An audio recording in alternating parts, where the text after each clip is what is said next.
Sadguru Nath Maharaj Ki Jai, and welcome to Jagadambe Reads the Holy Books of India, ShrimadBhagavatam86. As you may remember, Daksha Prajapati had to take birth as a human because he had insulted Mahadev. He was the son of the 10 princes. The son grew up, and when he was old enough to be throned, the Prachetasas crowned him and left the kingdom for the forest. On the way, they met Narada. They spoke to him humbly and asked him to teach them the path to salvation. When he went away, they remembered his teachings, and they also remembered the words of the Lord, that they would be assured a place at the feet of the Lord when they were ready to abandon the world. They set their minds on the feet of Narayana, and soon they reached him. Here ends the conversation between Maitreya and Vidura.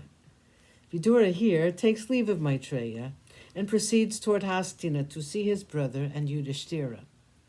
His sole aim in going there was to make his brother realize that he should get ready to abandon the world and reach the feet of the Lord. It's interesting to note one detail. When he's questioned by Yudhishthira about his travels, Vidura does not tell him about the tragedy at Prabhasa. He was very soft-hearted by nature, and he could not bear the sight of suffering in others. He did not have the heart to tell him the terrible news about Krishna. 56. Priyavrata. Swayambhu Manu had, as been said before, 5 children. Akuti, Devahuti, and Prasuti were the daughters, while Priyavrata and Uttanapada were the sons. Devahuti was the wife of Kardama and the mother of Kapila. Akuti became the wife of Ruchi, and her son was Yagna. Prasuti was the wife of Daksha and the mother of Sati. Uttanapada was the father of Dhruva, the favorite bhakta of Narayana. Priyavrata was the elder of the 2 sons, but early in life he had heard the teachings of Narada, and he had no desire to rule the kingdom. He asked his brother Uttanapada to take up the burden of ruling the kingdom, and he went off to the forest to perform tapas. Uttanapada was ruling the land for many years. After him, Dhruva and his descendants ruled the land. Prachinabharis and the Prachetasas were the descendants of Dhruva. Daksha, the son of the Prachetasas, went to the forest to perform tapas after abandoning the kingdom. Manu saw that the land was without a ruler. He knew that it was not right.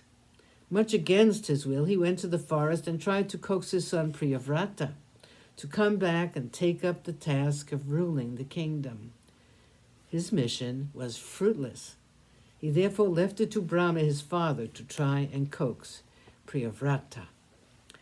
In a cave in the forest, Priyavrata was conversing with Narada, and to him came Brahma. The cave glowed with an unearthly glow because of the presence of Brahma. Priyavrata at once stood up, and so did Narada.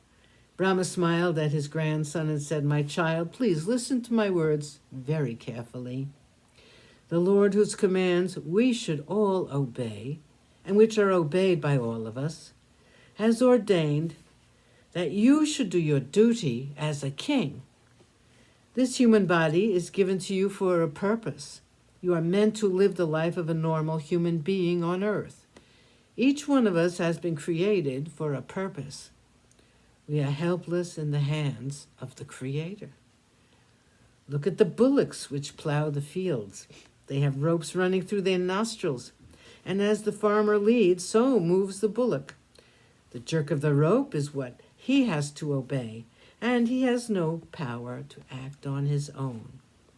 Even so, we are led by the Lord into whatever walk of life he has chosen for us. We're not free even to act as we like, nor to enjoy the things of the world as we like." Sadguru Nath Maharaj Ki Jai. Thank you for coming. I hope you come again.